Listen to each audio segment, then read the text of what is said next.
If I woke up tomorrow with no audience, no clients, no connections, and had to restart my art career from scratch in 2026, this is exactly what I would do.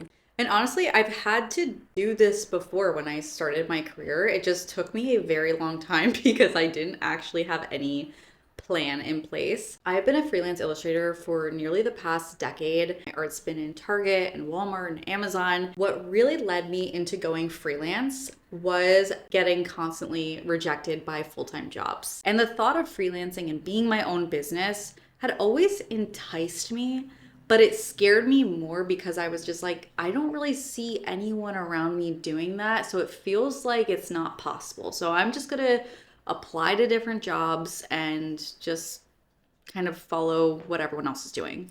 And that was the moment where I just stopped waiting to be chosen by these full time jobs. And I started building my own career for myself intentionally ish, because again, I really had no clue what I was doing. So it was kind of a mess for a couple years, but we'll get into that. If I had to restart in 2026, this is exactly what I would do. Step one, I would get extremely specific. Specific with my art, specific in what I want to do, because I started out being the versatile artist. Like my portfolio had different styles, different industries in there. I was showing graphic design, character design. It looked like 40 different artists compiled all their work together and made like a joint portfolio. Like it really had so much in there that it said absolutely nothing. The problem with that mindset and why it really did not get me any high paying jobs or really any clients at all was because it, one, looked extremely unfocused and extremely amateur. And I mean, it probably was. And when you looked at my portfolio, you couldn't really make a connection to what I was doing because it was all over the map. When you get specific, that is when magic happens. When I actually stuck to things it was excited to draw, like stylized women, very girly pop culture things going on. That is when people started to recognize my art for the subject matter I was drawing and the style I was doing it in. And clients from doll industries, makeup industries, my work aligned with them and I got to work with them because I had a niche and a specific goal where companies could connect with me. But my work before had so much going on that it's almost like that jack of all trades, master of none. If I were starting over, I would pick a niche that overlaps with what I genuinely like to draw, what has commercial potential. Think of the subject matter you like to draw. Because I loved drawing stylized women, think of the places that are hiring illustrators that do that type of work. And three, that leads to what companies are actually investing in. I was thinking very small when I started.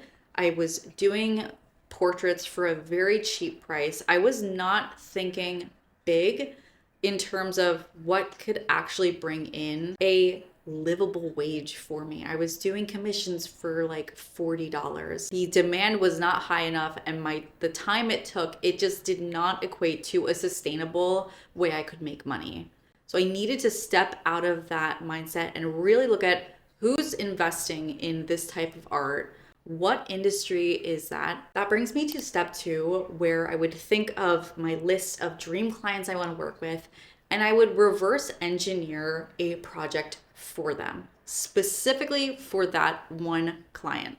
And I would really study and research them, their branding, the packaging, the color palettes, the target demographics, really start thinking like the brand. With that information, I would then create a spec project that looks like I've already been hired by them. And just to be clear, this is not fan art. This would be a spec project, something that you would see in stores or wherever your dream client is selling, which leads me to step three, which I would post making these spec works and making these dream mock projects. I would do it publicly. and I would record the process and I would bring people along and I would record these as if I already have like 1 million followers, even if I have 0. Instead of just posting finished art pieces, you're not going to see engagement like you did back in 2016.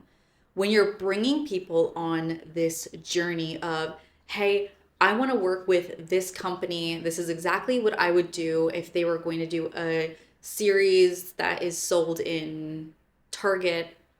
This is how I would create that. You can start getting your audience, whether it's small or big, starting to be interested in following along in this journey. And we're seeing so many artists right now getting huge projects, huge client work from posting these mock projects publicly. And what's really great about posting publicly your mock projects and walking an audience through how you're creating it, you're walking them through your thought process, the way you think, the way that you create your process. It is so interesting, and it's so much more interesting than just seeing a posted finished piece of art. A client can see how you're working, your professionalism, the way that you are engaged with your art, and people gravitate towards that, especially in 2026. With all of that being said, I also want to walk you through what I would not do if I were starting over. One, I would not obsess over followers. Followers in 2026 don't mean the same thing as they did when I started back in 2017. The way that you're posting and engaging with your already existing audience, whether that's 20 to like 2 million followers, is way more important. I would also not get stuck on redesigning my logo and website for 6 months. I feel like when I first started, I was in this just analysis paralysis of feeling like I had to be married to my logo and what I chose to do on my website. And that just kept me stuck for such a long time. Pick something and commit to it. And in a year or two, if you want to rebrand, you're allowed to do that, but you need to commit and just keep the ball going because you don't want to get stuck. You don't want to lose momentum. I would also not say like I'm still practicing or I'm just a new grad from art school. I would keep that to myself and I would act as if I am a seasoned professional and have an air of confidence about myself because people don't want to hire amateurs. And if they do, that's a red flag because they definitely want to undercharge you. And lastly, I would stop letting fear dictate the way I moved through freelancing and starting freelancing. I feel like I was so timid and looking around myself all the time at other people and what they were doing, and they weren't doing what I was doing. And I kept second guessing myself. And it kept me stuck. And I really wish I didn't do that because people aren't going to get it until you're already doing it. So almost just put these blinders on and just stay in your lane and do what you have to do. And it's a lot of work and it takes a lot of time. But when you are really moving with intention and you have clear goals in mind, that is the most important part of starting. If you're in that in-between stage of feeling unsure and feeling like that doubt just creeping in, I've been there and I'm here to tell you that you need to not get stuck in all the nitty-gritty things because clarity is going to come from you taking action.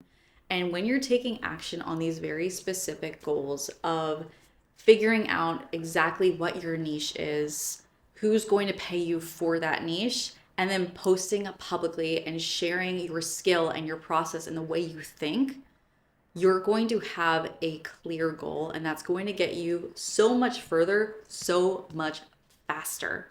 And honestly, that's exactly why I started my course First Day Freelance because I didn't know what I was doing. I had no clue. I made so many mistakes. So First Day Freelance is really a compilation of all the things that I made mistakes on and all the things I wish I would have done to help artists like me starting this journey because I love what I do and I'm so grateful I just took that leap of faith after getting rejected so many times. And I just want to share all of it with you.